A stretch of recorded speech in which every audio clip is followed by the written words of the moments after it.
نحمده ونصلي على رسوله الكريم اما بعد فاعوذ بالله من الشیطان الرجیم بسم اللہ الرحمن الرحیم رب اشرح لي صدری ویسر لي امری واحلل عقدۃ من لسانی یفقهوا قولی۔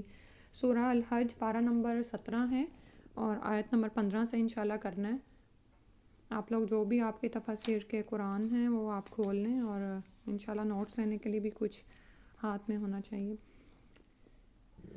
تو اس سے یہ ہوتا ہے کہ جو کام ہم جس وقت کر رہے ہوں اس وقت میں اس سے زیادہ فائدہ اٹھانے کی کوشش کریں انشاءاللہ۔ شروع کرتے ہیں۔ من جو کوئی کانا ہے یا دنو گمان کرتا ان لن ینصرہ اللہ کہ نہیں مدد کرے گا اس کی اللہ فی دنیا میں والآخرت اور آخرت میں، فلیمدد تو چاہیے کہ اس کو تان لے یا لٹکا لے، لمبی کر لے۔ جیسے مد کا مطلب ہوتا ہے نا لمبی کرنا، بسبب ایک رسی الی السماء آسمان کی طرف، ثم پھر لیقطع کاٹ دے اس کو، فلینظر پھر چاہیے کہ دیکھے، حل یذہبن کیا لے جاتی ہے یا چلا جاتا ہے، قیدہ اس کا مکر یا چال، ما یغیظ جو اس کو غصہ دلاتا ہے۔ تو جو شخص یہ خیال کرتا ہو کہ اللہ تعالیٰ دنیا اور آخرت میں اس کی مدد نہیں کرے گا اور دوسروں کی طرف رجوع کرے، تو اسے چاہیے کہ ایک رسی آسمان تک لٹکائے، پھر اسے کاٹ ڈالے اور دیکھے کہ کیا اس کی یہ تدبیر اس چیز کو دفع کر سکتی ہے جو اسے غصہ دلاتی ہے، خواہ وہ کتنی ہی کوشش کرے وہ تقدیر کے فیصلے کو نہیں بدل سکتا۔ تو اس آیت میں ایسا خیال کرنے والے سے مراد منافق ہی ہے جو کفر اور اسلام کی سرحد پر کھڑے ہو کر اللہ کی عبادت کرتا ہے مگر اللہ کی رضا اور پر راضی اور شاکر نہیں ہوتا۔ پیچھے آپ اس آیت کا پڑھ رہے ہیں نا کہ جو کنارے پر کھڑا ہو کر عبادت کرتا ہے اور بس حال یہ ہے کہ جو ہی کوئی مفاد سے الگ کوئی بات ہوئی تو واپس چلا جائے، مرتد ہو جائے۔ تو جب ایسے شخص کو کفر و شرک کی صف میں شامل ہونے کے لیے کوئی مفاد نظر آتا ہے تو فوراً ادھر لڑک جاتا ہے اور انہی حقیر دنیاوی مفادات کی خاطر اللہ کو چھوڑ کر دوسرے آستانوں پر جانا اور در در کی خاک چھانتا ہے، مگر پھر بھی اسے وہ مفادات حاصل نہیں ہوتے اور الٹا اللہ اور اپنی تقدیر کو کوسنے لگتا ہے۔ ٹھیک ہے، تو اب یہاں پر اسی کو کہا جا رہا ہے کہ اگر اسے یہ لگتا ہے کہ اللہ اس کی ہرگز مدد نہیں کرے گا تو وہ کیا کرے کہ اللہ اپنی تقدیر کو بدلنے کے لیے اپنی مقدور بھر کوشش کر دیکھے اور جو کچھ وہ کر سکتا ہے، مثلاً یہ کہ اس کو کہا گیا اور یہ یہاں پر محاورے کے طور پر آیا ہے، یعنی آسمان کی طرف ایک رسی لٹکائے اور پھر لٹک جائے اس سے اور کاٹ ڈالے اس کو، تو پھر کیا ہوگا، یعنی خودکشی کر لے۔ ٹھیک ہے، تو کیا یہ سب کچھ چیزیں جو ہیں اس کا یعنی یہ جو مکر ہے، یہ چال چلنا، اس کو وہ حاصل کرا دے گی جو وہ چاہتا ہے یا اس سے اس کا غصہ چلا جائے گا؟ تو سبحان اللہ، آپ یہ دیکھیں کہ یہاں پر منافقین کی بات ہو رہی ہے کہ دین میں کس طرح سے وہ داخل ہوتے ہیں اور ان کو اللہ تعالیٰ کے بارے میں کیسے عقائد ہوتے ہیں۔ ٹھیک ہے، تو ہمیں اپنی زندگی میں دیکھنا ہے کہ کیا ایسا ہی ہمارا حال تو نہیں ہے کہ ہم دین میں داخل تو ہو گئے ہیں اور لیکن جو ہی ہم پر کوئی مصیبت آتی ہے تو ہم فوراً دین کو ہی تانا بنا لیتے ہیں کہ چونکہ میں نے دین سیکھنا شروع کیا اور میرے ساتھ یہ ہو گیا اور فلاں معاملہ ہو گیا۔ اللہ سبحانہ تعالیٰ ہمیں ایسے ہی حال سے محفوظ فرمائے۔ اور یہاں پر یہ بھی یاد رکھیں کہ یہ جو بات آ رہی ہے نا کہ آسمانوں کی طرف ایک رسی لٹکا لے، یہ ایک محاورے کے طور پر یوز کیا گیا ہے کہ جیسے ہم کہتے ہیں نا کہ جو کام نہیں ہونا ہو تو ہم کہتے ہیں چاہے جو بھی کر لو، ٹانگیں الٹی کر لو، سیدھی کر لو، یہی ہونا ہے آپ کے ساتھ۔ ٹھیک ہے نا، تو یہ اس طرح سے اس کو بتایا جا رہا ہے کہ اختیارات تو سارے اللہ سبحانہ و تعالیٰ کے ہیں، اللہ کو چھوڑ کے کس در پہ جائے گا کہ اپنی تقدیر بدلے۔ حل یذہبن کیدہ ما یغیظ، تو کیا اس کی ایسی چالیں اس کے ان چیزوں کو لے جا سکتی ہیں جو اسے غصہ دلاتی ہیں۔ تو یہاں پر آپ یہ دیکھیں کہ پیچھے بھی منافقین اور مشرکین کا ہی ذکر چل رہا تھا اور اس آیت کے بعد بھی کافروں اور یعنی بعد میں بھی کافروں اور مشرکوں کا ہی ذکر ہے۔ ٹھیک ہے، جیسے یہاں پر اس آیت میں ہم نے پڑھا ہے، اور درمیان میں جو ایمان والوں کی ایک آیت آئی نا کہ ان کے لیے بشارتیں ہیں، تو وہ اللہ تعالیٰ کی سنت کے مطابق ہیں کہ جہاں کافروں اور مشرکوں کو ڈرایا جا رہا ہوتا ہے وہاں مومنوں کی بشارت کا بھی ذکر آ جاتا ہے، اور اسی طرح اس کے برعکس بھی ہوتا ہے کہ جہاں پر مومنوں کا ذکر آتا ہے وہاں پر جہنمیوں کا بھی ذکر آ جاتا ہے۔ تو اس لیے میں نے آپ کو یہ بتایا کہ پیچھے سے جو آیت نمبر ہے نا فَإِنْ أَصَابَهُ، نہیں، یہ شروع یہاں سے ہوتی ہے، آیت نمبر 11 ہے، وَمِنَ النَّاسِ مَن يَعْبُدُ اللَّهَ عَلَىٰ حَرْفٍ، تو یہ منافقی کی بات ہو رہی ہے، فَإِنْ أَصَابَهُ خَيْرٌ اطْمَأَنَّ بِهِ۔ ٹھیک ہے، تو اب اس آیت میں بھی اسی کا حوالہ ہے۔ پھر اس کے بعد فرمایا وَكَذَلِكَ أَنزَلْنَاهُ آیَاتٍ بَيِّنَاتٍ، اور اسی طرح نازل کیا ہم نے اس کو کھلی نشانیاں، کھلی آیات. وَأَنَّ اللَّهَ، اور بے شک اللہ، یہدی ہدایت دیتا ہے، من جس کو یریدو وہ چاہتا ہے. اس طرح کی واضح آیات سے ہم نے قرآن کو نازل کیا ہے، اور اللہ یقیناً ہدایت اسے ہی دیتا ہے جسے وہ چاہتا ہے. یعنی قرآن میں تو بے شمار واضح دلائل موجود ہیں، پھر بھی ان دلائل سے ہر شخص کو ہدایت نصیب نہیں ہوتی، بلکہ اسے ہی نصیب ہوتی ہے جسے اللہ چاہتا ہے، جس کے متعلق اللہ کی مشیت ہوتی ہے. اور اب یہاں پر بعض اوقات وہی جیسے لوگ شکوہ کرتے ہیں کہ اللہ ہی نہیں چاہتا تو میری تقدیر کیا بدلے، یا یہ کہ میں ایمان کیا لاؤں. تو یاد رکھیں کہ مشیت الہی صرف انہیں ہی نصیب ہوتی ہے جو خود ہی اللہ کی طرف رجوع کرنے کا ارادہ رکھتے ہوں. ابھی جو پچھلی مثال بتائی نا کہ وہ تو پہلے ہی اللہ سے شاکی ہے، تو ایسے شخص کو کیا اللہ ہدایت دے گا. تو اللہ تعالیٰ کی طرف، یا آپ کو یاد ہوگا سورہ البقرہ میں ہم نے اعتقادی منافق اور عملی منافقین کے بارے میں پڑھا تھا نا. تو عملی منافقین کے لیے تو چلو راہیں چھوڑی گئی ہیں، لیکن اعتقادی منافقین کے لیے کیا فرمایا تھا کہ ان کا نور اللہ تعالیٰ لے گیا. ذہب اللہ بنورہم وترکہم فی ظلمات لا یبصرون.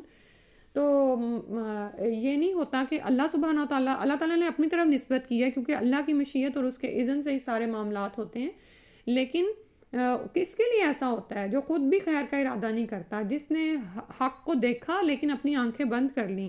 تو پھر ایسے لوگوں کو ہدایت نصیب نہیں ہوتی. ٹھیک ہے، ضدی، ہٹ درم، تکبر، متکبر، نافرمان قسم کے لوگوں کو نہ تو اللہ تعالیٰ کی طرف سے ہدایت نصیب ہوتی ہے، نہ ہی اللہ تعالیٰ کا یہ قانون ہے کہ کسی کو جبراً ہدایت دے دے. ٹھیک ہے، کیونکہ دنیا میں ہمیں چوائس دیا گیا ہے، یعنی اختیار کی آزادی دی گئی ہے.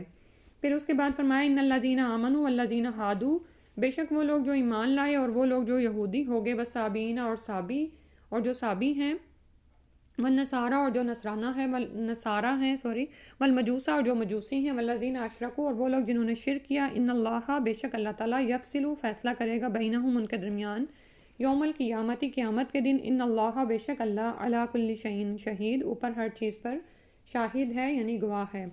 یعنی کسی بھی اللہ کے رسول پر وہ لوگ ایمان لے آئے، کیونکہ تمام انبیاء اور رسول کے دین، اصول دین ایک ہی رہے ہیں. ابھی ہم پیچھے پڑھ آئے اسی صورت، بلکہ آگے آئے گا، ٹھیک ہے، تفصیل کے لیے اسی صورت کی آیت نمبر 92 اور 93. تو ہر نبی پر ایمان لانے والے مسلمان ہی ہوئے. ٹھیک ہے، تو اب یہاں پر ان لوگوں کے بارے میں بتایا جا رہا ہے کہ اب یہ کون کون ہیں. ایک تو ایمان لائے، دوسرے ہادو ہیں جو یہودی ہو گئے. ہادو کون ہیں؟ انہوں نے کہا تھا انا ہدنا الیک، بے شک ہم نے تیری طرف رجوع کیا، تو اس لیے ہادو کہلائے. ہادو کے معنی تابو کے بھی ہیں، یعنی کہ انہوں نے رجوع کیا، توبہ کی. اور یعنی ہادو کیا ہے؟ جماعت یہود کے لیے آ رہا ہے، صحیح ہے، یعنی جو پلٹ آئے اور جنہوں نے رجوع کیا. اس کے بعد صابین کا ذکر ہے. صابی لوگ جو میرے پاس آ رہی ہیں نا، آپ نے پیچھے بھی ہم ان کے بارے میں، سب کے بارے میں پڑھ آئے ہیں، لیکن آج پھر میں ریپیٹ کر رہی ہوں. تو صابی دراصل وہ ستارہ پرست اور سورج پرست قوم ہے جس نے اپنے معبودوں کی حمایت میں ابراہیم علیہ السلام کو آگ میں ڈالا تھا. یہ لوگ اپنے آپ کو نوح علیہ السلام کا پیروکار بتلاتے ہیں، اور باقی بعد میں آنے والے سب انبیاء کے منکر ہیں. بعد میں سبا کا لفظ دین میں تبدیل کرنے یا آبائی مذہب سے روگردانی کرنے کے معنوں میں استعمال ہونے لگا اور ایک گالی کی حیثیت اختیار کر گیا.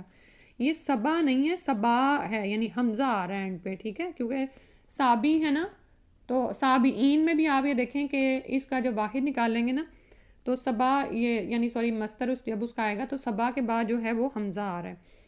تو مشرکین مکہ بھی اسلام لانے والوں کو اسی محبت سے نوازتے اور کہتے تھے کہ فلاں شخص صابی ہو گیا، یعنی بے دین اور لا مذہب ہو گیا ہے.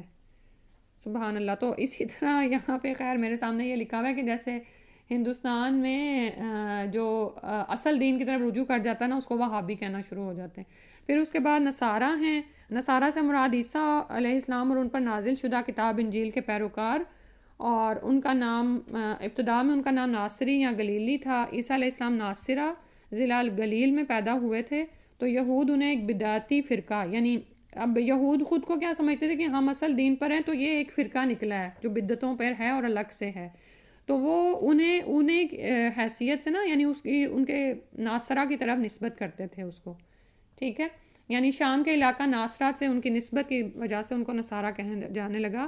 اور اس کی دوسری توجہ یہ ہے کہ کہ عیسیٰ علیہ السلام کے پیروکار یا حواریوں نے نحن انصار اللہ کہا تھا. ٹھیک ہے، یاد ہوگا آپ کو، پیچھے ہم پڑھ رہا ہے کہ جب عیسیٰ علیہ السلام نے کہا تھا من انصاری اللہ، کون ہے میرا مددگار اللہ کی طرف، تو پھر انہوں نے کہا تھا کہ نحن انصار اللہ، لہٰذا یہ لوگ نصارہ کہلائے. اور بعد میں انہوں نے اپنے لیے عیسائی کا لقب پسند کر لیا، اور بعد میں اور ہم جانتے ہیں کہ بہت سے بدعی عقائد بھی ان میں شامل ہو گئے، اور اب تو ہم عقیدہ تثلیث اور الوہیت مسیح اور کفار مسیح، ٹھیک ہے، تو اب یہ عیسائی کا لقب انہوں نے پسند کیا. اس کے بعد مجوسی بھی آتش پرست اور ستارہ پرست لوگ ہیں. صابی فرقہ کی طرف یہ بھی اپنے آپ کو صابی فرقہ کی طرح یہ بھی اپنے آپ کو نوح کے پیروکار بتلاتے ہیں اور باقی پیغمبروں کے منکر ہیں. ان کے نزدیک نیکی اور بدی کے خدا الگ الگ ہیں. نیکی کا خدا یا خالق یزدان ہے اور بدی کا خدا یا خالق اہرمن ہے، اور اپنی الہامی کتاب کا بھی نام بتاتے ہیں، اور انہوں نے بھی اپنے مذہب میں کافی جو تھی تبدیلیاں کی تھیں. اس کے بعد اللہ تعالیٰ نے والذین اشرکوا کا ذکر فرمایا. مشرکین سے مراد مکہ اور دوسرے ممالک کے مشرکین ہیں جو ان اوپر والے جو گروہ آئے ہیں ان کے ناموں میں سے کسی سے منسوب نہیں ہیں. ٹھیک ہے، تو اور ان میں کیا ہے کہ شرک کی کوئی نہ کوئی قسم پائی جاتی ہے. اور اب اللہ تعالیٰ نے فرمایا کہ ان الذین آمنوا، یہ تمام جو لوگ ہیں بے شک اللہ تعالیٰ ان کے درمیان قیامت کے دن فیصلہ کر دے گا. ٹھیک ہے، اور وہ کیا ہے کہ قیامت والے دن اللہ سبحانہ و تعالیٰ اختلافات کا فیصلہ فرما دیں گے. اچھا، اب اس کا یہ مطلب نہیں ہے کہ دنیا میں اختلافات کا فیصلہ نہیں ہو سکتا، یا ہمیں پتہ نہیں چل رہا کہاں پر اختلاف ہے اور کون سا فرقہ کس حق پر ہے، کیونکہ ہم جانتے ہیں کہ اللہ کی طرف سے حق تو اتارا جا چکا. پچھلی ہی آیت میں آیا ہے وَكَذَلِكَ أَنزَلْنَاهُ آیَاتٍ بَيِّنَاتٍ، واضح آیات، نشانیاں. اور اوپر جو میں نے ترجمہ پڑھا نا واضح آیات اور نشانیاں، میرے پاس اس میں آگے آ رہا ہے واضح اختلافات. ٹھیک ہے، یہ سب کچھ تو اللہ تعالیٰ نے دنیا میں بھی کھول کھول کے بیان کر دیا ہے. ٹھیک ہے، لیکن دنیا میں فیصلہ کیوں نہیں ہو پاتا؟ کیونکہ فیصلہ کرنے کے لیے ہمیں ایک اصل کی طرف رجوع کرنا پڑتا ہے، اور لوگ اس کی طرف رجوع کرتے نہیں ہیں. ٹھیک ہے، پہلے ہم پڑھ رہے ہیں کہ اصول دین ہمیشہ ایک ہی رہے ہیں ہر مذہب میں. ٹھیک ہے، تو اور تمام الہامی کتابوں میں بھی موجود ہیں، لیکن اس کے بعد لوگوں نے کیا کیا، جیسے یہود نے اپنی کتاب بدلی، نصارہ نے اپنی بدل ڈالی. پھر بھی اتنے تحریفات کے باوجود بھی آپ یہ دیکھیں کہ میں جیسے ڈاکٹر ذاکر نائک کی سنتی ہوں بعض اوقات، وہ انہی کی کتابوں میں سے توحید کا سبق ان کو نکال دیتے ہیں. سبحان اللہ.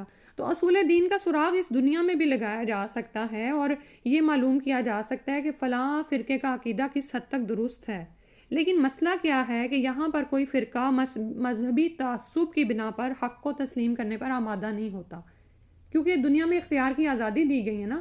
اللہ تعالیٰ نے جبرن یا ڈنڈے کے زور پہ تو ہمیں کہا نہیں کہ ہم لوگوں کو اپنی راہ پر لائیں، اور نہ ہی اللہ تعالیٰ لاتے ہیں. ٹھیک ہے، تو پھر کوئی نہ کوئی دن تو ایک ایسا ہونا چاہیے کہ جس میں ان اختلافات کا فیصلہ ہو جائے. تو یوم القیامہ جو ہے نا، وہ اس کا ایک نام یہ بھی اس کو قائم کرنے کا ایک مقصد اختلافات کا فیصلہ بھی ہے. صحیح ہے، کیونکہ ہم شروع سے پڑھتے ہیں نا کہ اچھے ایمان اور اعمال صالح والوں کو قیامت والے دن ان کے اجر و ثواب ملیں گے، گناہ گاروں کو گناہ ان کا جو ہے ان کے سزائیں ملیں گی. لیکن قیامت والے دن ایک اس بات کا بھی فیصلہ ہو جائے گا. قیامت کے دن کو قائم کرنے کا ایک مقصد یہ بھی ہے کہ ان اللہ یفصل بینہم یوم القیامہ، قیامت والے دن ان تمام اختلافات کا فیصلہ ہو جائے گا. اور دنیا میں پھر وہی بات ہے کہ کیوں نہیں ہوتا. ایک تو مذاہب کے درمیان اس طرح کے اختلافات ہیں جیسے اس آیت میں ذکر آیا ہے. اس کے علاوہ ہر مذہب کے اندر بھی مختلف اختلافات ہیں. مذہب کی بنیاد ہی سب سے بڑی اختلاف کی وجہ بنی ہوئی ہے. اور بعض اوقات آپ کو نا نسلی تعصب نظر آتا ہے، کہیں گروہی ہے، کہیں یعنی رنگ، نسل، ملک کی بنیاد پر یا مختلف بنیادیں آپ کو نظر آتی ہیں، لیکن بنیادی طور پر نا ایک مذہب ہی ہے جو اختلافات کی سب سے بڑی وجہ بنی ہوئی ہوتی ہے. اور انہی اختلافات کی وجہ سے بدامنی ہوتی ہے. انہی اختلافات کی وجہ سے پھر جب گروہ بندی ہوتی ہے، کہیں طبقاتی تقسیم ہے، تو معاشروں میں امن تو نہیں قائم رہتا، لیکن اس کے باوجود بھی لوگ حق کی طرف نہیں آتے. ٹھیک ہے، اور کیوں ایسا وہ کرتے ہیں؟ کیونکہ ان کو دنیا کا لالچ لگا ہے، ان کو اپنے مفادات لگے ہوتے ہیں. اس لیے ہم دیکھتے ہیں کہ طبقاتی تقسیم میں بھی کیا ہوتا ہے، جس کے پاس مال ہے، جس کی لاٹھی اس کی بھینس والا حساب ہوتا ہے. ٹھیک ہے، اگر کوئی خود کو حق پر سمجھے بیٹھا ہے تو وہ، اور اس کے پاس مال، دولت، اقتدار بھی ہے، تو وہ کبھی بھی اپنی انا کے پیچھے جو ہے حق کو قبول کرنے پر تیار نہیں ہوتا. آنکھوں پر بعض اوقات انسان کے تعصب کے اتنے پردے چڑھے ہوئے ہوتے ہیں کہ وہ مانتا ہی نہیں ہے، اور بعض اوقات حیرت ہوتی ہے، اور یہ عمل ہمارے اندر بھی ہوتا ہے، خود کے اندر دیکھا کریں کہ کیونکہ قرآن جو ہے نا مومن کے لیے آئینہ ہے. ہم نے یہ نہیں دیکھنا کہ دوسرا کیا کر رہا ہے، ہم نے یہ دیکھنا ہے کہ کیا ہمیں حق نظر نہیں آتا ہے، کیا ہمیں حق کھول کھول کے بیان نہیں کیا جاتا، اس کے باوجود بھی عمل کیوں نہیں بدلتا. کیونکہ دنیا میں نا بعض اوقات مفادات نظر آتے ہیں، بعض اوقات مجبوریوں کا بہانہ بناتا ہے انسان. میری تو بڑی مجبوریاں ہیں، میں اب کیا کروں، میں اب کیسے حلال لوں، دنیا ہی اس نہج پر چل رہی ہے، اگر میں حلال کے پیچھے جاؤں گی تو پھر میرا تو گزارا ہی نہیں ہوگا. ٹھیک ہے، اور یعنی کہ ہمیں یہ جو چھوٹی سی زندگی ہے نا یہ بہت بڑی نظر آتی ہے، اور جو اس دنیا کے فائدے ہیں نا وہ اتنے دل کو عزیز ہیں. تو سمجھاؤ بھی کہ حلال حرام کی تمیز کرو، لیکن لوگ ماننے کو تیار نہیں ہوتے. تو اور بعض اوقات کیا ہے کہ مجبوریاں نظر آتی ہیں، اور بعض اس سے بھی آگے بڑھتے ہیں اور جھوٹے بہانے کہ نہیں میرا یہ ہے اور وہ، کیونکہ وہ جو دل میں بس گئی ہیں نا چیزیں ان کو نکالنا بڑا ضروری ہے. ٹھیک ہے، تو ان اختلافات کا فیصلہ پھر کس دن ہوگا؟ قیامت والے دن ہی ہوگا. قیامت والے دن اللہ تعالیٰ نہ صرف ان باتوں کا فیصلہ کر دے گا بلکہ فیصلے کا نفاذ بھی ہو جائے گا. اور اس آخر میں فرما دیں کہ ان اللہ علی کل شیء شہید، کیونکہ اللہ تعالیٰ ہر چیز پر شاہد ہے. یہ بڑا نا ہمارے لیے وہ ایک ہے کہ انسان سوچے، غور کرے کہ نہ صرف یہ کہ ہماری چیزوں پر نگران ہیں جو ظاہری ہیں، بلکہ اللہ تعالیٰ تو ہمارے باطن کا بھی سارا حال جانتا ہے. جیسے ابھی میں نے جھوٹے بہانوں اور مجبوریوں کا ذکر کیا نا، اس میں بھی نا پتہ ہے کیا کریں، اللہ سے سچے ہو جایا کریں کہ یا اللہ میں تو یہ کر نہیں سکتی، تو ہی مجھے توفیق دے. میں تیرے حکم پر، جیسے صحابہ کو کیا کہا گیا تھا، جیسے ہم نے اس حدیث میں سیکھا تھا کہ سمعنا و اطعنا کہہ دو. ٹھیک ہے، سورہ جو ہے نا البقرہ کی آخری آیات آمن الرسول میں، کہ سمعنا و عصینا نہ کرنا یہودیوں کی طرح، سمعنا و اطعنا کہنا. اور اللہ تعالیٰ سے پھر انسان توفیق مانگتا رہے گا، اللہ میں نے سنا، میں مانتی ہوں یہ تیرا فیصلہ ہے، تو برحق ہے، تیرے فیصلے برحق ہیں، تو اب ہمیں ان کے مطابق عمل کرنے کی توفیق دے دے. چاہے میرے وسائل کم ہیں، چاہے میں مجبور ہوں، مجھے چیزیں نظر نہیں آ رہی ہیں، اب سامنے بہت ساری یعنی ہوتا ہے نا کہ شیطان ہمارے سامنے ایسی فکریں لا کے کھڑی کر دیتا ہے کہ ہمیں لگتا ہے ہم دین کے حکم پر عمل کر ہی نہیں سکتے. بعض اوقات ہم دین کو سیکھنا چاہتے ہیں لیکن ہمیں وسائل نظر نہیں آتے، تو کیا اللہ کی طرف رجوع کر جائیں؟ اللہ کو تو پتہ ہے نا میرے دل میں کیا ہے. ان اللہ علی کل شیء شہید. پھر اس کے بعد فرمایا الم تری ان اللہ یسجد لہ من فی السماوات و من فی الارض، کیا تم دیکھتے نہیں کہ سجدہ کرتا ہے لہو اسی کے لیے، من فی السماواتی جو کچھ آسمانوں میں ہے اور جو زمین میں ہے، والشمس والقمر اور سورج اور چاند، والنجوم اور ستارے، والجبال اور پہاڑ، والشجر اور درخت، والدواب اور بہت سارے جاندار. دابہ کی جمع ہے نا کہ زمین پر چلنے والے جو بھی ہیں ہر قسم کی. وکثیر من الناس اور بہت سے لوگوں میں سے بھی. وکثیر اور بہت سے ایسے ہیں، حقا چسپاں ہو گئی، ثابت ہو گئی، حق ہو گئی، علیہ اس پر العذاب عذاب. ومن یہن اللہ اور جس کو اللہ رسوا کر دے، فما لہ من مکرم تو اس کے لیے کوئی عزت دینے والا نہیں. ان اللہ بے شک اللہ یفعل کرتا ہے ما یشاء جو وہ چاہتا ہے. یہ آیت سجدہ بھی ہے. تو تم دیکھتے نہیں کہ جو کچھ بھی آسمانوں اور زمین میں ہے سبحان اللہ اللہ ہی کے لیے سجدہ کرتا ہے. اور یہاں پر سجدے سے مراد سجدہ عبادت بھی ہو سکتا ہے اور سجدہ اطاعت بھی ہو سکتا ہے. ٹھیک ہے، کیونکہ اطاعت میں کیا ہے کہ اللہ تعالیٰ نے جو ان کے اندر ان بلڈ کر دی ہے، جو کام ان کو بتا دی ہے، وہ اس سے سر و منہ اختلاف نہیں کرتے، ایز اٹ از کرتے ہیں. ٹھیک ہے، من فی السماواتی جو کچھ آسمانوں میں ہے، ومن فی الارض اور جو بھی زمین میں ہے، آپ ان کا نام لے لیں کوئی بھی. ٹھیک ہے، والشمس اور سورج کو ہم دیکھتے ہیں اللہ کے اطاعت میں لگا ہوا ہے، اور یہ تو واقعی جو ہے غروب کے وقت یعنی جب جاتا ہے تو سجدہ ریز ہوتا ہے اور دوبارہ نکلنے کی اجازت مانگتا ہے. ٹھیک ہے، تو آپ وہ لمبی حدیث کا مفہوم ہے نا کہ جس دن اللہ سبحانہ وتعالیٰ کی طرف سے اجازت نہیں ملے گی تو یہ مغرب سے ہی نکلتا ہوا نظر آئے گا. والقمر اور چاند کو ہم دیکھتے ہیں جس کام پر اللہ نے لگا دی ہے وہ اسی اطاعت میں ہے، کہ یہ نہیں کہتا کہ میں دن کو آ جاؤں گا. دن کو ہوتا ہے ویسے ہمیں پتہ ہے، لیکن اس کی روشنی جو ان سے ماند پڑ جاتی ہے. والنجوم اور سارے ستارے، والجبال اور پہاڑوں کو اللہ تعالیٰ نے میخوں کی طرح زمین میں گاڑ دیا. نجوم کے جو ان سے 3 مقاصد جو ہمیں بتائے گئے، راستے نظر آتے ہیں، اس راستے پتہ چلاتا ہے انسان، اور اس کا خوبصورتی کا بھی ذریعہ ہیں، اور پہاڑ بھی اس طرح، اور شجر، جس کام پر اللہ تعالیٰ نے ان تمام کو لگا دیا نا، الدواب اور سارے کے سارے جاندار، اور جو انسان اور جن ہیں جن کو اللہ سبحانہ تعالیٰ نے اختیار کی آزادی دی ہے، ان میں سے بھی بہت سے انسان یسجد لہو، اللہ کے لیے سجدہ کرتے ہیں۔ لیکن دوسری طرف ایک دوسرا گروہ بھی ہے، کیونکہ پیچھے سے ہم گروہوں کا اختلاف پڑھتے آ رہے ہیں نا، کہ 2 گروہ ہیں، تو دوسرا جو گروہ ہے اس کے لیے یہ نہیں کہا کہ وہ سجدہ نہیں کرتا، بلکہ اس کا انجام بتا دیا گیا، حق علیہ العذاب۔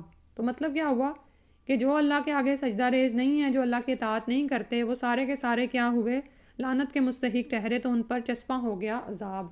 اور سوچنے کی بات ہے، وَمَن یُہِنِ اللَّهُ، جسے اللہ ہی رسوا کر دے، یعنی اب یہ اللہ کو سجدہ کیوں نہیں کرتے، اللہ کی اطاعت کیوں نہیں کرتے؟ اس میں ایک یہ بھی ہے کہ ہم اللہ کے علاوہ میں ہمیں اپنی عزت نظر آتی ہے، فَلِلَّهِ الْعِزَّةُ جَمِيعًا، حالانکہ عزت تو ساری کی ساری اللہ ہی کے لیے ہے، ٹھیک ہے؟ تو جس کو اللہ ہی رسوا کر دے، فَمَا لَهُ مِن مُّكْرِمٍ، تو کوئی تمہیں نہیں ملے گا کہ تمہاری عزت کرے۔ ان اللہ یفعل ما یشاء، اللہ سبحانہ وتعالیٰ جو چاہتے ہیں وہ کرتے ہیں، یعنی ہم اس کے اختیارات میں کچھ نہیں کر سکتے۔ اور اس میں وہی جو جس آیت سے ہم نے آغاز کیا، وہاں پہ آپ دیکھ لیں کہ کوئی بھی چال چل لو، کچھ بھی کر لو، اللہ تعالیٰ کے اختیارات کے سامنے اس کے جو اس نے کرنا ہے اس میں ہم کچھ بھی نہیں کر سکتے۔ تو انسان کا کام کیا ہے کہ وہ بھی سجدہ عبادت بھی کرے اور سجدہ اطاعت بھی کرے، ٹھیک ہے؟ ہماری جو عبادات ہیں وہ بھی صرف ریچولز نہ ہوں، بلکہ ہم سچ میں اللہ کے آگے جھک جائیں، ایاک نعبد، اور پھر وہ ایاک نستعین بھی کریں، کہ علاوہ نماز کے عبادات کے بھی اللہ تعالیٰ کے احکامات کو مانیں۔ یہ لا الہ الا اللہ محمد رسول اللہ صرف ہماری بات ظاہر تک نہ رہ جائے، یعنی یہ اسلام ہی نہ صرف رہ جائے، بلکہ یہ ایمان بن جائے، ہمارے دلوں پر اتر جائے، اور ہم اللہ کی عظمت کو جان لیں، اس کی معرفت حاصل کریں۔ تو ہم کیوں ادھر ادھر بھٹکیں، کیوں ہم لوگوں کے دروں پر جا کر عزت حاصل کریں، اور نہ ہی ہم کسی یعنی کہ ہمارے تو اختیار میں کچھ ہے ہی نہیں۔ ان اللہ یفعل ما یشاء، اللہ سبحانہ وتعالیٰ ہمیں اپنے آگے جھکا دیں، اور ہم اپنی رضا اور رغبت کے ساتھ اللہ تعالیٰ کی فرما برداری کریں اور اس کے آگے سجدہ ریز ہوں۔ آمین یا رب العالمین۔ تو یعنی یہاں پر جو فائدہ ہمیں اس آیت کا نظر آ رہا ہے وہ یہ کہ اللہ کے احکام سے روگردانی اور اس کے حضور سجدہ سے سرکشی کا لازمی نتیجہ ذلت اور رسوائی ہے، ٹھیک ہے؟ ہمیں لگتا ہے نمازیں چھوڑ کے ہمیں بڑا مال مل جائے گا، نہیں مل سکتا، ہرگز بھی نہیں مل سکتا، ملے گا بھی تو وہ دنیا میں چین سکون کا باعث نہیں ہے، اور اللہ کے نافرمانوں کو بسا اوقات دنیا میں ہی برا نتیجہ دیکھنا پڑتا ہے۔ اگر دنیا کی سزا سے بچ بھی جائیں تو آخرت میں تو اسے ضروری اس نتیجے سے دوچار ہونا پڑے گا، اور جب اللہ سبحانہ تعالیٰ جو چاہتے ہیں وہ کرتے ہیں، تو اللہ کے مقابل کوئی طاقت اسے بچا نہیں سکے گی۔ پھر فرمایا حاذانی خصمان اختصموا، یہ 2 فریق ہیں، حاذانی یہ 2 تثنیہ، 2 گروہ ہیں، اختصموا، خصمان بھی تثنیہ کا صیغہ ہے، ٹھیک ہے؟ اختصموا، انہوں نے جھگڑا کیا، فی ربہم، اپنے رب کے بارے میں، فالذین، تو وہ لوگ، کفروا، جنہوں نے کفر کیا، قطیت، کاٹے جا چکے ہیں، کاٹے جائیں گے، لیکن قطیت جو ہے نا ماضی کا صیغہ ہے، کاٹے جا چکے ہیں۔ یہ اللہ تعالیٰ جب جنت دوزخ کا ذکر کرتے ہیں نا، تو ایسے جیسے سب کچھ ہو چکا ہے، صحیح ہے؟ تو آگے آ رہا ہے لہم، ان کے لیے ثیابن، کپڑے، من نارن، آگ سے، استغفر اللہ۔ کپڑے ہم کب کاٹتے ہیں؟ جب وہ سلنے کے اور سل کے پہننے کی دیر ہوتی کہ وہ پہننے کو تیار ہوتے ہیں، ٹھیک ہے نا؟ سل کے پھر بس وہ اتنی دیر ہوتی کہ ہم ان کو پہن لیں۔ تو اللہ معاف کرے کہ ان جہنمیوں کے لیے آگ کے کپڑے تیار ہو چکے ہیں، یعنی جو ہی اختیار کی آزادی ختم ہوگی، جو ہی ان کو عمل کی مہلت ختم، تو پہنچیں گے جہنم میں اور وہ کپڑے پہنیں گے، نعوذ باللہ۔ یصبو، ڈالا جائے گا، من فوقی رؤوسہم، ان کے سروں کے اوپر سے، الحمیم، کھولتا پانی، استغفر اللہ۔ تو یہ جھگڑنے اور لڑائی کرنے والے 2 فریق ہیں۔ اب یہ کون سے ہیں؟ وہی جو حق و باطل کی دنیا میں جنگ جاری ہے، ایک اللہ کے فرما برداروں اور مسلمانوں کا فرقہ ہے، اور دوسرا کافروں کا ہے۔ تو کافروں کے فریق میں وہ سب گروہ شامل ہیں جن کا اوپر ذکر بھی آیا کہ ان میں سے جو اپنی جگہ سے یعنی پھر گئے، جیسے یہودی ہیں، صابی، عیسائی، مجوس، مشرکین، اور اس کے علاوہ بھی چاہے ان کا آیت میں ذکر نہیں آیا، مثلا آج کل ہم بہت سارے مذاہب دیکھتے ہیں، ہندو، سکھ، بدھ مت والے، اور ایک جو آج نیچری نکل آئے ہیں کچھ، اور کچھ جو ہیں ایتھیسٹ ہیں، دہریے، سب اس فریق میں شامل ہیں، ٹھیک ہے۔ اور دونوں میں کس بات پر جھگڑا ہے؟ باعث نزاع ذات، اللہ تعالیٰ کی ذات اور صفات ہیں، اور اول فریق یعنی مسلمان تو اللہ تعالیٰ کی صفات کو اسی طرح تسلیم کرتے ہیں جس طرح اللہ تعالیٰ نے خود بتلائی ہیں، پھر وہ ان مخلوقات میں شامل ہیں جو اللہ تعالیٰ کے فرما بردار ہیں اور اس کے حضور سجدہ ریز ہوتے ہیں۔ دوسرے فریق میں ہر طرح کے لوگ شامل ہیں، اور یہ کیا کرتے ہیں؟ آپس میں بھی ان کے اختلافات ہوں، لیکن یہ پہلے فریق کے خلاف سب گٹھ جوڑ کر لیتے ہیں۔ یہود و نصارہ کی آپس میں جتنی بھی جنگ ہو آپ یہ دیکھیں، لیکن جب وہ مسلمانوں کے خلاف ہوتے ہیں تو اکٹھے ہو جاتے ہیں، تو بنیادی طور پر دو فریق ہی سامنے آتے ہیں، ٹھیک ہے۔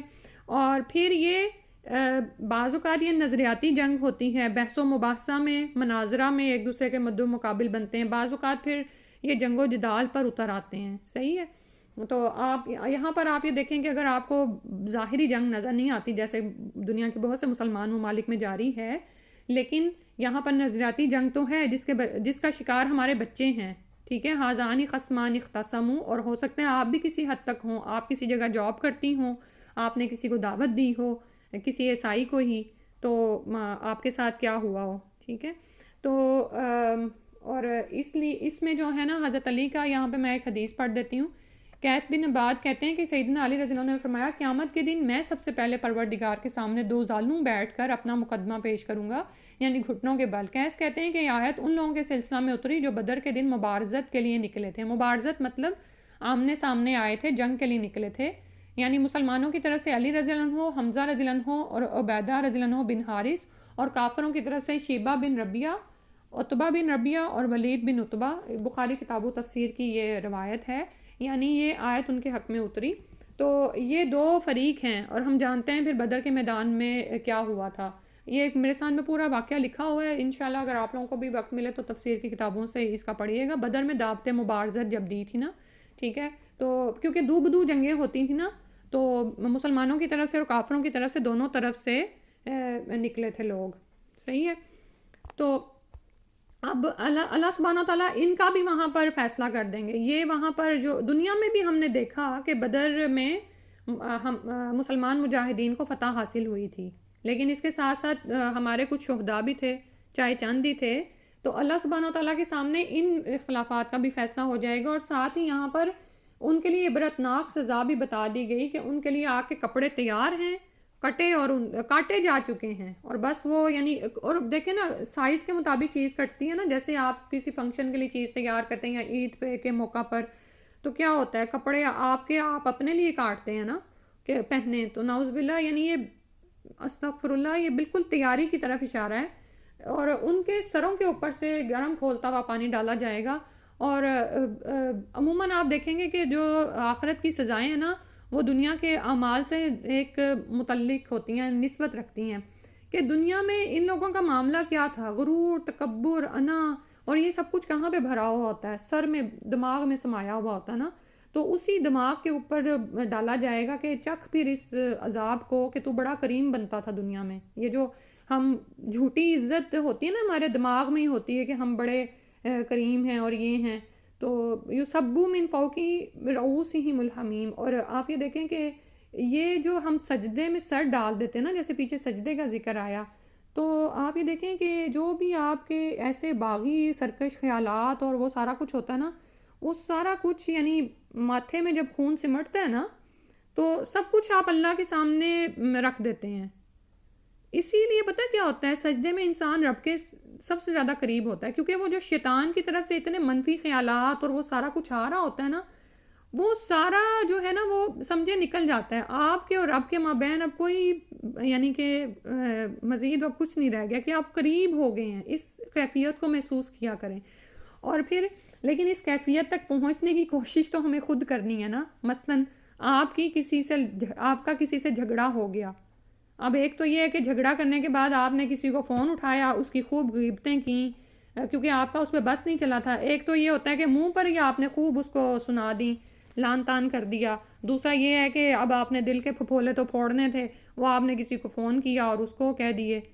اس چیز پہ قابو پانا ہے، ٹھیک ہے، کہ اس میں نہیں جانا، بلکہ وضو کر کے آپ نے نماز کی طرف رجوع کرنا ہے، نماز کی طرف جانا ہے، ٹھیک ہے. کیونکہ کیا ہے استعینوا بالصبر والصلاۃ. تو جب آپ سجدے میں پہنچ جائیں گے نا تو آپ دیکھیں گے کہ اللہ سبحانہ تعالیٰ آپ کو کیسے تھام لیتے ہیں اور آپ کو اپنی غلطی خود ہی نظر آ جاتی ہے اور آپ پرسکون ہو جاتے ہیں، ٹھیک ہے. اور پھر انسان اس طرح بھی خود کو سکون دے لیتا ہے کہ شکر ہے یا اللہ میرے سے کچھ نہیں ہو گیا، اس نے تو جو میرے ساتھ کیا سو کیا، لیکن میں حد سے نہیں بڑھ گئی. کیونکہ بعض اوقات ہوتا ہے کہ ہم غصے میں ایسے آتے ہیں کہ بدلہ لینے سے بھی آگے بڑھ جاتے ہیں، ٹھیک ہے، تو پھر وہ آپ کی طرف سے ظلم ہو جاتا ہے. پھر اس کے بعد فرمایا یسہر بہ ما فی بطونہم والجلود، جس سے ان کی کھالیں جل جائیں گی اور وہ جو کچھ بھی ان کے بطنوں میں ہے یعنی پیٹوں میں ہے وہ سب کچھ باہر نکل آئے گا. تو اللہ سبحانہ تعالیٰ ہمیں محفوظ فرمائے. یہاں پر یہ خاص طور پر کافروں کے لیے سزا ہے، لیکن ان مسلمانوں کا کیا جو صرف کلمہ پڑھ لیتے ہیں اور سمجھتے ہیں ہمارا اتنا ہی اسلام ہمیں کافی ہے، اور ایمان ان کے دلوں میں داخل نہیں ہوتا اور عمل ان کا نظر نہیں آتا. تو اللہ سبحانہ تعالیٰ ہمیں ان لوگوں میں شامل ہونے سے بچائے کہ جب یہ پانی ان کے اوپر ڈالا جائے گا تو ان کے کھالیں جل جائیں گی اور جو کچھ ان کے بطنوں میں ہے. اور آپ یہ دیکھیں کہ آگ تو برداشت ہی نہیں ہوتی ہے نا. وَلَهُمْ، اور ان کے لیے مقامیع من حدید، ان کے لیے گرز ہوں گے، کوڑے ہوں گے لوہے کے. یعنی یہ سزا بس آگ کی سزا نہیں ہے بلکہ اس کے اندر بھی اور سزائیں ہیں. اور یہ جو گرز ہے اس کے لیے آتا ہے کہ یعنی یہ فرشتے جو اٹھائیں گے وہاں پر جو سزا دینے کے لیے حدید لوہے کے جو آلے رکھے گئے ہیں ان میں سے ایک بھی لا کر اگر زمین پر رکھ دیا جائے نا اور تمام جنوں انس مل کر اس کو اٹھائیں تو اٹھا نہیں سکتے. اور اگر اس کو ایک بڑے پہاڑ پر مارا جائے تو پہاڑ کو ریزہ ریزہ کر دے. اور جہنمی پھر ان کا کیا حال ہوگا، اس کی ایک ہی ضرب سے پھر ٹکڑے ٹکڑے ہو جائیں گے اور پھر جیسے تھے ویسے کر دیے جائیں گے. آپ یہ ہم جانتے ہیں نا کہ جو دائمی عذاب ہے نا، چاہے جلنے کا عذاب ہے، جلیں گے تو جلدیں دوبارہ دے دی جائیں گی. آپ یہ دیکھیں آپ جب کوئی چیز پکڑتے ہیں نا تو جب تک آپ کے سکن کے وہ جو ہوتے ہیں نا حساس خلیہ وہ محسوس کرتے ہیں، پھر آپ کو محسوس ہوتا ہے، آپ کا دماغ آپ کو آرڈر کرتا ہے کہ بھی اس کو چھوڑ دو، یہ گرم چیز ہے، ٹھیک ہے نا. تو اس کے بعد وہ جب جلتی چلی جاتی ہے تو پھر وہ جلنے کا احساس ختم ہو جاتا ہے. لیکن ان کو یہ جلد دوبارہ دے دی جائے گی اور یہ عمل پتہ نہیں دن میں کتنی بار دہرایا جائے گا. اسی طرح جب یہ وَلَهُمْ مَقَامُ مِنْ حَدِيدٍ، مقامیع من حدید، لوہے کے بڑے بڑے گرز سے جب ان کو مارا جائے گا تو ٹکڑے ٹکڑے ہو جائیں گے اور پھر سے ویسے ہی کر دیے جائیں گے تاکہ اس جہنم کے عذاب کا مزہ چکھتے ہی رہیں ہمیشگی کا. کلما ارادو ان یخرجوا منہا، جب کبھی بھی وہ چاہیں گے کہ نکل سکیں اس سے، من غم کی وجہ سے، اعیدوا، وہ لوٹا دیے جائیں گے، فیہا، اسی میں، وذوقوا، اور چکھو، عذاب الحریق، جلنے کا عذاب. استغفر اللہ. اور آپ یہ دیکھیں کہ یہاں پر جسمانی عذاب اور تکالیف تو ہیں ہی، لیکن چونکہ وہ ختم نہیں ہو رہی ہیں اور ان کے جانے کی کوئی اب امید ہی نہیں رہی ہے تو من غم اس لفظ کو فوکس کرنے کی ضرورت ہے. اور خاص طور پر جب ہمارا ہاتھ جلتا ہے، ہمیں کوئی نقصان پہنچتا ہے، خاص طور پر یہاں پہ اور کچھ بھی نہ سوچیں، صرف جلنے کا عذاب. اگر ہم میں سے کسی نے بھی دنیا میں کوئی چکھا ہو کہ ہاتھ لگتا ہے، کبھی بال جل جاتے ہیں روٹی پکاتے ہوئے، چولہے پہ کام کرتے ہوئے، تو فوراً ہی جو ہے نا وہ اللہم اجرنی من النار پڑھا کریں. اور اس وقت نا غم بڑا ایک دم سے پڑتا ہے، ایسا لگتا ہے کہ جیسے دل پہ جا کے کوئی نا کوئی چیز تنگ کر رہی ہے آپ کو. اور یعنی ہم میں سے یعنی اس کو ہم ایکسپلین بھی نہیں اتنا کر سکتے، اللہ تعالیٰ معاف فرمائے. تو وہ پھر چاہیں گے کہ اب اس سے نکلیں، یعنی ایک تو جلنے کا عذاب، پھر غم، حسرتیں، تو چاہیں گے کہ اب اس سے نکال دیے جائیں اس عذاب سے. اعیدوا فیہا، اسی میں لوٹا دیے جائیں گے اور کہا جائے گا کہ یہ جلنے کا عذاب چکھو. اللہ سبحانہ تعالیٰ ہم پر رحم فرما دے. اللہم انا نسألک الجنۃ الفردوس ونعوذ بک من النار. ان آیات کی پہلے تلاوت سن لیتے ہیں، آیت نمبر 15 سے.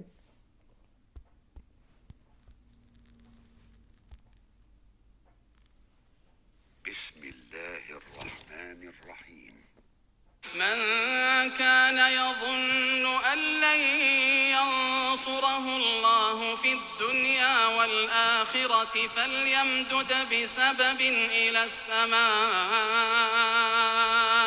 فليمدد بسبب إلى السماء ثم ليقطع فلينظر هل يذهبن كيده ما يغيظ وكذلك أنزلناه آيات بينات وأن الله يهدي من يريد إن الذين آمنوا والذين هادوا والصابئين والنصارى والمجوس والذين أشركوا إن الله يفصل بينهم يوم القيامة إن الله على كل شيء شهيد ألم تر أن الله يسجد له من في السماوات ومن في الأرض والشمس والقمر والنجوم والجبال والشجر والدواب وكثير من الناس وكثير حق عليه العذاب ومن يهن الله فما له من مكرم إن الله يفعل ما يشاء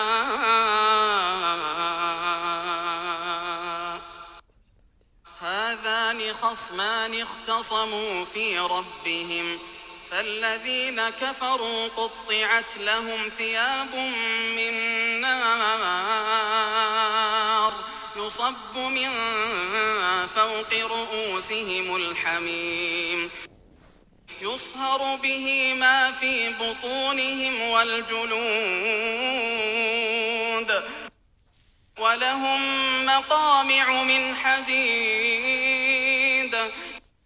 كلما أرادوا أن يخرجوا منها من غم أعيدوا فيها وذوقوا عذاب الحريق. آگے ہے آیت نمبر 23 ان اللہ بے شک اللہ تعالیٰ یدخلو داخل کرے گا اللہ زینہ ان لوگوں کو آمنوا وعملوا الصالحات جو ایمان لائے اور جنہوں نے اعمال صالح کیے نیک اعمال کیے جناتین باغات میں تجری بہتی ہیں من تحتها الانہار ان کے نیچے سے نہریں یحلون وہ پہنائے جائیں گے فیہا اس میں من اساورا کنگنوں میں سے من ذہبن سونے کے ولؤلؤا اور موتیوں کے وَلِبَاسُهُمْ اور ان کا لباس فیہا اس میں حریر ریشم ہوگا. تو اوپر دوزخیوں کا ذکر آیا اور اس میں بھی آ رہا تھا کہ وہ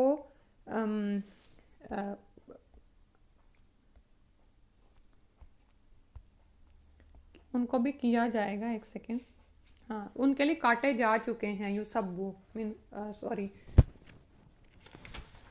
قطیت یعنی ان کے لیے کاٹے جا چکے ہیں. اور یہاں پر جو ان سے آیا ہے یہاں پر مومنین کے لیے کیا ہے کہ یہ سب کچھ تیار ہے کہ وہ جب جنتوں میں داخل ہوں گے تو وہاں پر یحلون ان کو آراستہ کیا جائے گا. سبحان اللہ. اور یہ صرف مومن عورتیں ہی نہیں مومن مرد کے ان کے لیے کنگن جو ہیں وہ ذہب اور لؤلؤا. اور دنیا میں ہم جانتے ہیں کہ سونا مردوں پر حرام ہے پہننا بھی اور اس کو ویسے استعمال میں لانا سونے چاندی کے برتنوں کا استعمال یا ان سے بنی ہوئی چیزوں پر بیٹھنا وغیرہ بھی نا تو مردوں کے لیے.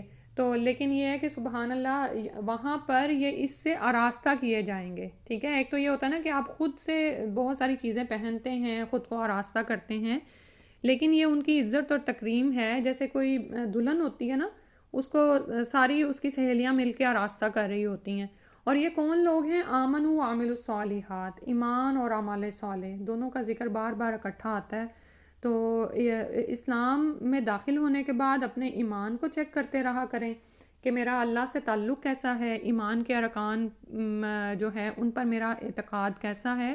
وعملوا الصالحات اور اپنے چھوٹے چھوٹے اعمال کو چیک کرتے رہا کریں زیادہ سے زیادہ ان کو سنت کے قریب لے جائیں. جیسے اب نیا سال ہی شروع ہوا ہے تو ایک ایک چیز جو آپ بنا رہے ہیں نا اعمال صالح میں سے ایمان لانے کے بعد اس کو آراستہ کر کے جیسے کوئی ہوتا ہے نا، کیونکہ یہ وہ چیزیں جو آپ آگے بھیج رہے ہیں آخرت میں نا، ٹھیک ہے، جیسے کسی باکس میں آپ اپنی اپنی چیزیں بند کر کے رکھتے ہیں، ٹھیک ہے، تو اس کو اس طرح سے تصور کیا کریں کہ میں وہاں کے لیے تیاری کر رہی ہوں. تو جیسے دنیا میں ہوتا ہے نا کہ دلہن کیا کرتی ہے، شادی کے دن کے لیے تیاری کر رہی ہوتی ہے، صحیح ہے، اور اپنی ہر چیز کو سنوار رہی ہوتی ہے. بالکل اسی طرح ہم بھی اپنے جسمانی جو اعمال ہیں اور ہماری باطنی کیفیات ہیں اور ہمارا دل جو ہے اس کو ہر طرح کے کفر، شرک، تعصب سے پاک کریں اور اعمال صالح پہ فوکس کرتے رہیں. آگے جیسے انشاءاللہ رمضان بھی آ رہا ہے، اس کے لیے بھی خوب تیاریاں کریں. اللہ سبحانہ تعالیٰ ہمیں ان باغات کو عطا فرما دیں کہ جن کے نیچے سے نہریں جاری ہیں اور اس میں وہ آراستہ کیے جائیں گے، اور پھر یہ کہ وہاں پر ازواج بھی ہوں گے، ٹھیک ہے، اور کنگنوں سے آراستہ ہوں گے اور موتیوں سے، سبحان اللہ. اور آپ یہ دیکھیں کہ اب یہ جن لوگوں کو بتایا جا رہا نا مشرک، یعنی کہ پہلے صحابہ کرام کے لیے جو شان نزول پہلا تو وہی ہے، تو عہد نبوی میں یہ رواج عام تھا کہ شاہان وقت اور بڑے بڑے رئیس لوگ سونے اور جواہرات کے مرصع زیورات پہنتے تھے. جیسے آپ کو شاید بیک ہوم کا یاد ہو کہ ہندوستان میں بھی راجے اور مہاراجے یہی کرتے تھے، ٹھیک ہے، اور ریشمی لباس بھی پہنتے تھے.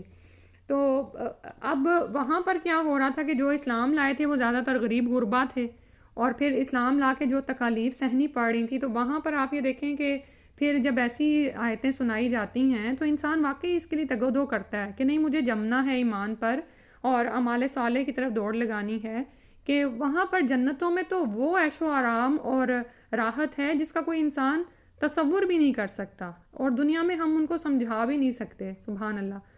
تو رسول اللہ صلی اللہ علیہ وسلم نے جنت کی نعمتوں کا ذکر کرتے ہوئے فرمایا کہ وہ ایسی ہوں گی جنہیں نہ کسی آنکھ نے آج تک دیکھا، نہ کانوں نے سنا، حتیٰ کہ کسی کے دل میں ان کا خیال تک بھی نہیں آ سکتا. مسلم کتاب الجنہ و صفا کی یہ حدیث کی روایت ہے. اور آپ یہ دیکھیں کہ یہ چیزیں بھی ہمیشگی کے لیے ہوں گی. جیسے عذاب وہاں پر نعوذ باللہ جہنمیوں کے لیے ہمیشہ کے لیے ہیں. دنیا میں کیا ہوتا ہے، دلہن کو تیار بھی کریں، دولہا کو بھی تیار کریں، اور ہال بھی آپ میکسیمم بھی کتنے دیر کے لیے لے سکتے ہیں، آپ کو نکال دیا جاتا ہے، ٹھیک ہے، اور وہ بعض اوقات تو دولہا دلہن وہیں ہوتے ہیں کہ وہ لوگ صفائی وغیرہ بھی شروع کر دیتے ہیں. تو ایسا بھی وہاں پر کچھ نہیں ہوگا. اور وہاں پہ جو ہے نا جنت میں بوریت بھی نہیں ہے، کیونکہ جنت کی لذتیں بڑھتی چلی جائیں گی، کیونکہ جب آپ نئی سے نئی چیز لیتے ہو نا تو آپ اس سے بور نہیں ہوتے. اور اسی طرح جب دیدار الہی کریں گے لوگ تو پھر ان کا بھی حسن اور بڑھ جائے گا اور ان کی لذت بھی اور بڑھ جائے گی، اور ہر دفعہ یہ کیفیت ہوگی. یعنی یہ نہیں ہوگا کہ آپ ایک چیز کو کھا کے بور ہو جائیں یا ایک کیفیت سے بور ہو جائیں. تو یعنی وہاں کی جو چیزیں ہیں ان کا ہم تصور بھی نہیں کر سکتے. سبحان اللہ. اللہ سبحانہ تعالیٰ ہم سب کو وہ عطا فرما دے. اور لباس بھی وہاں پر ریشم کے ہوں گے. دنیا میں کیا ہے، ریشم پہننا، اس پر بیٹھنا یا اس کی چیزیں مردوں کے لیے حرام ہے، الا یہ کہ تھوڑا سا ایک پٹی جس کو الاؤ کیا جاتا ہے، جو آپ کو کبھی کبھار اماموں کے اس میں بایوں میں بھی نظر آتی ہے. تو لیکن وہاں پر یہ حلال ہے. تو دنیا میں انسان تھوڑا سا صبر کر لے اس دنیا کی، وہاں اس جنتوں کی ہمیشہ کی نعمتوں کو پانے کے لیے. اور انہی لوگوں کے لیے فرمایا وہدو، اور وہ رہنمائی کر دیے گئے ہیں الی الطیبی، طرف پاکیزہ کے، من القولی، بات میں سے، وہدو، اور وہ رہنمائی کر دیے گئے ہیں الی صراط الحمید، تعریف والے کے راستے کی طرف، یعنی اللہ سبحانہ وتعالیٰ کے. تو یہ وہ لوگ ہیں جنہیں پاکیزہ کلمہ یعنی کلمہ توحید کو قبول کرنے کی راہ دکھلائی گئی تھی، ٹھیک ہے. دنیا میں آپ یہ دیکھیں کہ طرح طرح کی بولیاں ہیں، کوئی بات آپ شروع کر دینا تو جس کو علم ہے، جس کو علم نہیں ہے، سب کوئی نہ کوئی بات کرنا شروع ہو جاتا ہے. کیونکہ میڈیا ہی بڑا فاسٹ ہو گیا ہے. اگر آپ ڈاکٹر نہیں ہیں تو میڈیا نے آپ کو ڈاکٹر بنا دیا، آپ انجینئر نہیں ہیں تو میڈیا نے انجینئر بنا دیا ہے. تو ڈھیروں تبصرے ہیں، ڈھیروں آراء ہیں، اور پھر ہمارا نفسانی خواہشات ہیں، ٹھیک ہے. تو اب ان سب میں سے مومن کیا کرتے ہیں، اللہ کی بات کو، کلمہ توحید کو قبول کر لیتے ہیں، ٹھیک ہے. اور یہ کون سا راستہ ہے، یہ وہ راستہ، اس کا انجام بھی بتا دیا گیا کہ یہ دراصل تعریف والے کا راستہ ہے جس کی طرف وہ رہنمائی کر دیے جاتے ہیں. یعنی آپ کلمہ توحید کو قبول کر لیتے ہیں، اللہ سبحانہ تعالیٰ کے پھر احکامات کو ماننا شروع کر دیتے ہیں، تو پھر اللہ کی طرف راستہ آپ کے لیے واضح ہونا شروع ہو جاتا ہے. سبحان اللہ. اللہ سبحانہ تعالیٰ ہمیں ان لوگوں میں شامل فرما لے. اور الی الطیب من القول، اگر یہ آخرت کے متعلق سمجھا جائے، کیونکہ پہلے جنت کا ذکر چل رہا ہے، تو پھر وہ کہاں کس کی طرف رہنمائی کر دیے جائیں گے کہ جہاں پر کوئی یعنی کہ لوز ٹاک نہیں ہوگی، فرشتے انہیں سلام کریں گے، مبارکباد دیں گے، وہاں پہ کوئی بک بک جھک جھک نہیں ہوگی، وہ بلکہ ایسی جگہ ہوگی جہاں پر اہل جنت جو ہیں وہ ایک تعریف والے کے راستے کی طرف کیونکہ ہیں نا، تو اس کی حمد و ثنا میں مشغول رہیں گے۔ الحمدللہ اللہ سبحانہ تعالیٰ نے ہمیں دنیا میں یہ راستہ دکھا دیا، ہمیں اس کی یعنی اس بات کی طرف ہدایت دے دی، یہ اللہ کا ہی خاص احسان ہے۔ آپ یہ دیکھیں کہ بعض اوقات ایسا لگتا ہے کہ وی آر نتھنگ، ہم کچھ نہیں ہیں، مجھے یعنی کہ میں اپنا ہی جیسے بتاؤں کہ مجھے نہیں لگتا کہ میں کیسے اس راہ پر آ گئی، تو بعض اوقات پتہ یوں لگ رہا ہوتا ہے ہدوء کہ واقعی اللہ تعالیٰ ہدایت دے رہے ہوتے ہیں، بلکہ بعض اوقات ہم لیٹ کیوں ہو گئے، جیسے اب میری اتنی عمر ہے تو کبھی کبھار میں کہتی ہوں کہ ہمیں سمجھ ہی نہیں آتی کہ اللہ تعالیٰ ہم سے کیا چاہتے ہیں، اللہ تعالیٰ ہمیں کس طرف چلا رہے ہوتے ہیں، ہم چلتے نہیں ہیں، اور الحمدللہ پھر بھی اللہ ہی توفیق دینے والا ہے، اور پھر اس راہ پر ہدایت اللہ ہی دیے رکھے کہ آخر وہاں جنتوں تک پہنچ جائیں، آمین یا رب العالمین۔ پھر فرمایا ان الذین کفروا، بے شک وہ لوگ جنہوں نے کفر کیا، ویصدون عن سبیل اللہ، اور وہ روکتے ہیں اللہ کے راستے سے، والمسجد الحرامی، اور حرمت والی مسجد سے، یعنی خانہ کعبہ کا ذکر ہے، اللہ جی وہ جو جعلناہ بنایا ہم نے اس کو، یعنی خانہ کعبہ کو، للناسی لوگوں کے لیے، سواء برابر ہے، یعنی کن کے لیے برابر کا مطلب ہوتا ہے دونوں طرف سے ایک جیسا ہونا، تو العاکف فیہ جو اس میں اعتکاف کرے، یعنی جو رہنے والا ہو، یہاں کا مقیم ہو، والبادی، کیونکہ اعتکاف کا مطلب ہوتا ہے نا کہ لگ کے بیٹھ جانا، معتکف آگے بھی جب آپ رمضان آئے گا تو آپ دیکھیں گے تو وہ بھی کیا اعتکاف کرنے والے بھی کیا کرتے ہیں، وہ بھی جڑ جاتے ہیں ایک طرف، تو وہیں پر جو مقیم ہیں ان کے لیے آیا والبادی، اور بادیہ نشین یعنی باہر سے جو آنے والے ہیں، یعنی دوسرے ممالک سے، وَمَن یرید، اور جو کوئی ارادہ کرے گا چاہے گا، فیہ اس میں بالحاد، الحاد کا کجروی کا، یعنی کجروی اختیار کرے گا، لحد سے آپ اس کو یاد کر رہے ہیں، لحد والی قبر ہوتی ہے نا جس میں سائیڈ پہ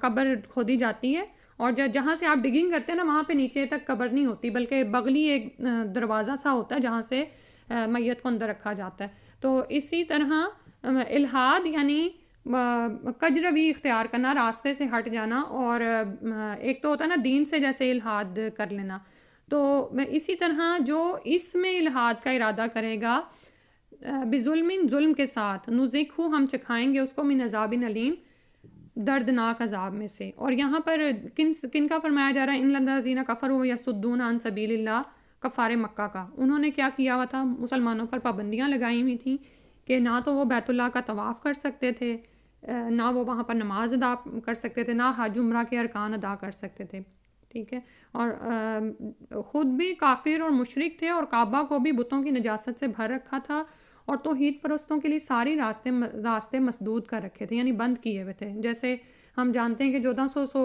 مسلمان لے کر رسول اللہ صلی اللہ علیہ وآلہ وسلم عمرہ کرنے آئے تو انہوں نے راستہ روکا، پھر نبی صلی اللہ علیہ وسلم کو صحابہ کے ساتھ ہی حدیبیہ کے مقام پر قیام کرنا پڑا، ٹھیک ہے، اور وہاں پر جو ان کو عمرے سے روک دیا گیا تھا، اور یہ جو باقی ساری پابندیوں کا ذکر آ رہا نا، یہ مسلمانوں پر فتح مکہ تک بدستور انہوں نے قائم رکھی تھیں کہ نہ تو نماز ادا کرنے دیتے تھے، نہ طواف، اور نہ ہی حج اور عمرہ، اور عمرے کا بھی انہوں نے کیا کیا تھا کہ اگلے سال آنا، ٹھیک ہے، جب نبی صلی اللہ علیہ وسلم نے عمرۃ القضاء ادا کیا تھا۔ تو فتح مکہ کے بعد جب کفر کا زور ٹوٹا تو پھر یہ پابندیاں از خود ختم ہوئیں، تو اللہ تعالیٰ ان لوگوں کے لیے متعلق ارشاد فرما رہے ہیں کہ یہ دردناک عذاب کا مزہ چکھیں گے، ٹھیک ہے، اور یہاں پر یہ یاد رکھیں کہ وہ کون سے حقوق ہیں جس میں مقیم اور باہر سے آنے والے برابر ہیں، سوا کا لفظ آیا ہے، وہ یہ کہ نماز جیسے مساجد میں چاہے باہر سے کوئی آیا ہو چاہے اندر کا ہو، سب کے حقوق برابر ہیں، نمازوں میں، طواف کرنے میں، حج اور عمرے کے ارکان بجا لانے میں، ٹھیک ہے، تو یہ ساری باتیں یہاں پر آتی ہیں۔ اللہ سبحانہ و تعالیٰ ہمیں، اور یہ یاد رکھیں کہ اللہ تعالیٰ کا جو گھر ہے نا بیت الحرام، چاہے یہ وہاں ہے تو وہ مکہ میں، لیکن یہ سب کے لیے سوا ہے کہ سب کے لیے وہاں سب آئیں، وہاں پر عبادات کریں، اور جو اس میں الحاد کا ارادہ کرے گا، کجروی کرے گا اور روکنے کی کوشش کرے گا جیسے اوپر آیا، تو اس کے لیے ہے نذقہ من عذاب علیم، اس کو ہم دردناک عذاب میں سے چکھائیں گے۔ پھر اس کے بعد فرمایا وَإِذْ بَوَّأْنَا لِإِبْرَاهِيمَ، اور جب ہم نے بسایا یا جگہ مقرر کر کے دی لی ابراہیم علیہ السلام کی مکان البیتی، مکان یعنی جگہ اس گھر کی، اللہ تشرک بی شیئا کہ نہیں شریک کر میرے ساتھ کسی چیز کو، وطہر اور پاکیزہ کر بیتیہ میرے گھر کو، للطوافین طواف کرنے والوں کے لیے، والقائمین اور قیام کرنے والوں کے لیے یعنی کھڑے رہنے والوں کے لیے، والرکعی اور رکوع کرنے والوں کے لیے، السجود اور سجود کرنے والوں سجدہ کرنے والوں کے لیے۔ تو پیچھے چونکہ بیت اللہ کا ہی ذکر ہو رہا ہے، اس کے لیے فرمایا کہ حضرت آدم علیہ السلام نے سب سے پہلے کعبہ کو تعمیر کیا تھا، تو اس کے بعد لیکن زمین سے کعبہ کے نشانات زمین بوس ہو چکے تھے، ٹھیک ہے۔ لیکن اللہ سبحانہ و تعالیٰ نے پھر ابراہیم علیہ السلام کے لیے ایک ایسی آندھی چلائی جس سے کعبہ کی بنیادوں کے اوپر سے مٹی اور ریت اڑ کر دور چلی گئی اور اس کی بنیادیں نظر آنا شروع ہو گئیں۔ انہی بنیادوں پر ابراہیم علیہ السلام نے اپنے بیٹے اسماعیل علیہ السلام کے ساتھ مل کر کعبہ کی تعمیر شروع کی تھی۔ تو ابراہیم علیہ السلام کو خاص طور پر اللہ سبحانہ تعالیٰ کی ہدایت کیا تھی؟ اللہ تشرک بی شیئا، ٹھیک ہے۔ اچھا یہ بھی یاد رکھیں کہ طوفان نوح میں بھی جو پوری زمین پر آیا تھا نا، اس کی وجہ سے بھی اس کی جو بنیادیں تھیں وہ چھپ گئی تھیں۔ تو اللہ تعالیٰ نے ابراہیم علیہ السلام کو حکم کیا کہا تھا کہ میرے ساتھ کسی چیز کو شریک نہ کرنا، یعنی اس گھر کی بنیادیں خالص توحید پر اٹھائی گئی تھیں۔ اب آپ یہ دیکھیں کہ پیچھے سے ایک جو مضمون چلا آ رہا ہے نا، وہ بنیادی طور پر حق و باطل کا ہی ہے، اور بار بار جو بتایا جا رہا ہے نا کہ دین ایک ہی ہے، اور وہ کیا ہے؟ دین توحید ہی ہے۔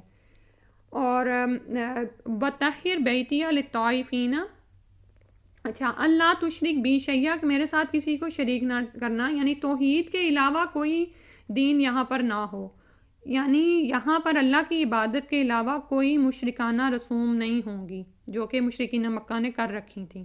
اور دوسری طرف وہ کہتے کیا تھے کہ ہم تو خود ابراہیم علیہ السلام کے دین کے پیروکار ہیں، نعوذ باللہ من ذالک، ٹھیک ہے۔ اور انہوں نے اس کی صریحاً نافرمانی کی ہوئی تھی، جو ابراہیم علیہ السلام کو حکم دیا ہوا تھا۔ انہوں نے کیا کیا ہوا تھا کہ مکہ میں خانہ کعبہ میں 360 بت لا کر رکھے ہوئے تھے، جو کہ فتح مکہ کے موقع پر نبی صلی اللہ علیہ وسلم نے اس گھر کو بتوں کی نجاست سے صاف کیا۔ اور ابراہیم علیہ السلام اور اسی طرح اسماعیل علیہ السلام دونوں کو ہی حکم ہوا تھا طاہرہ، پیچھے سورہ البقرہ میں آپ نے پڑھا تھا نا کہ میرے گھر کو پاک کرو، ٹھیک ہے، صفائی کرو اس کی۔ کن کو؟ لوگوں کے لیے جو طواف کرنے آتے ہیں، جو اس میں نمازیں قائم کرتے ہیں۔ اور آپ یہ دیکھیں کہ مسجدوں کی صفائی، اس کو صاف ستھرا رکھنا اتنا افضل کام ہے کہ اللہ تعالیٰ نے اپنے اولو العزم انبیاء کو اس کی خاص طور پر تاکید فرمائی۔ طاہر، صفائی سے مراد ظاہری صفائی بھی ہو سکتی ہے اور باطنی بھی ہے، ٹھیک ہے، اور حدیث میں بھی اس کی بہت تاکید آئی ہے۔ لیکن ہم یہ دیکھتے ہیں کہ ہم صفائی کے کام کو کوئی بڑا سمجھتے ہی نہیں ہیں، یعنی جب دین کے کام کی بات آتی ہے تو ہمیں یہی لگتا ہے کہ شاید ٹیچر ہی بننا ایک کام ہے اور پڑھانا ہی ہے، اور بعض اوقات ہم مساجد کی صفائی کا اہتمام ہی نہیں کرتے ہیں، اور جائیں گے وہاں پر کوئی ٹیشو ہے، کوئی چیز ہے، وہیں پر گرا آئیں گے۔ حالانکہ ایک اب مجھے پتہ نہیں کوئی امام یاد آ رہے ہیں، ان کے جسم سے کوئی چیز گری، جیسے آپ کا بال ہوتا ہے نا، آپ گر جاتا ہے تو وہ بال ہم وہیں چھوڑ آتے ہیں، لیکن انہوں نے وہ اٹھا کے اپنے جیب میں یا ساتھ ہی ڈال لیا۔ کیوں؟ کیونکہ مسجد اللہ کا گھر ہے اور اس کی صفائی کا خاص طور پر حکم دیا گیا ہے۔ تو کہاں کہ ہم جان بوجھ کر بہت سی چیزیں وہاں پر ادھر ادھر کر آتے ہیں۔ بعض اوقات آپ مساجد میں جا کر کتابوں کا حال دیکھیں، کتابوں سے دلچسپی تو ہماری ویسے ہی ختم ہو گئی ہے۔ کبھی کبھار کوئی پودگی کے موقع پر کوئی یاسین سورت پڑھنے آتا ہے اور شیلفوں میں بکس اتنی بے ترتیب ہوتی ہیں کہ دل ہی برا ہو جاتا ہے، ٹھیک ہے، کیونکہ جب کوئی چیز صفائی ستھرائی سے پڑھی نہیں ہوگی تو اگلا جو آنے والا ہے وہ ان کو کیا پڑھنے کے لیے رغبت کرے گا۔ اسی طرح جب بھی آپ مساجد میں جائیں، ہر ممکن حد تک جو ہے نا اس کو صاف ستھرا چھوڑ کے آئیں، اس کے واش رومز اگر ہیں یا وہاں پر کارپیٹ صاف، جو بھی چیز آپ یوز کر رہے ہیں۔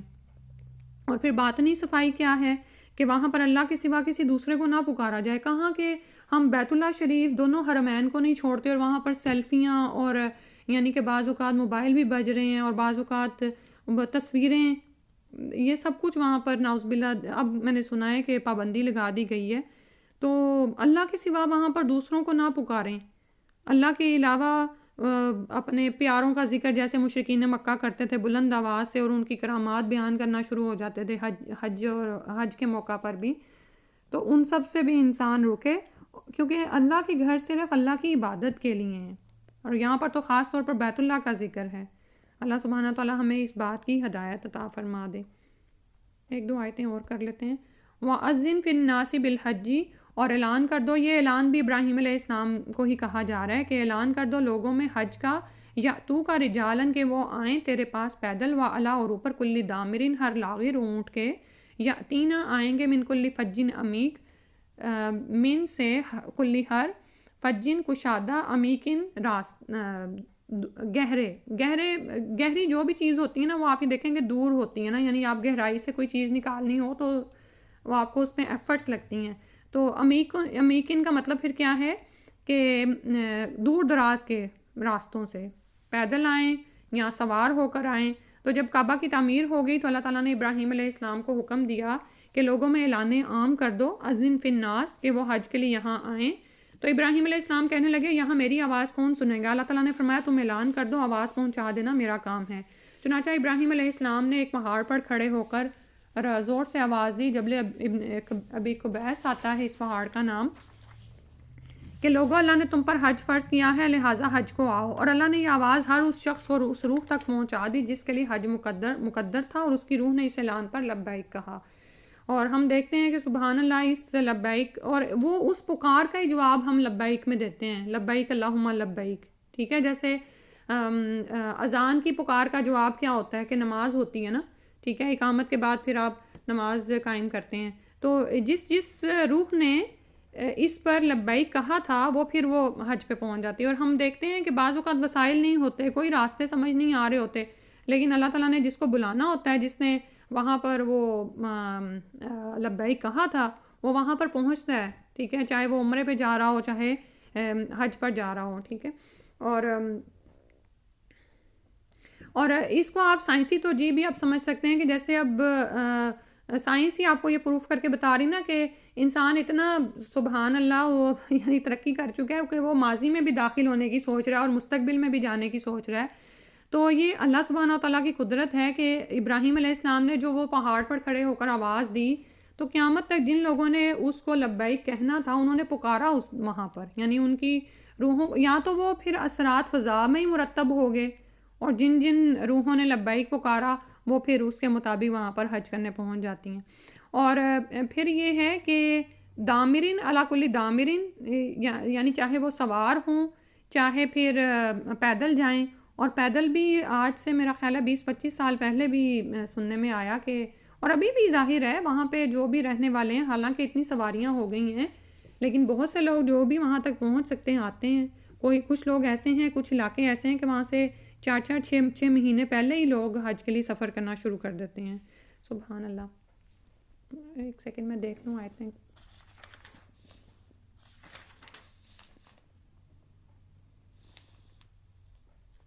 اچھا ایک آیت اور کر لیتے ہیں، یہ حج کی ساری آیات چل رہی ہیں، ترجمہ میں بھی آپ کے لیے مشکل ہو لیکن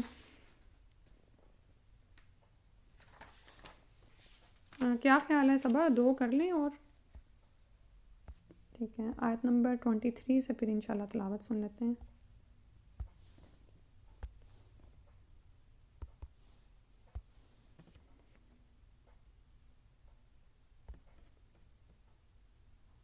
بسم الله الرحمن الرحيم إن الله يدخل الذين آمنوا وعملوا الصالحات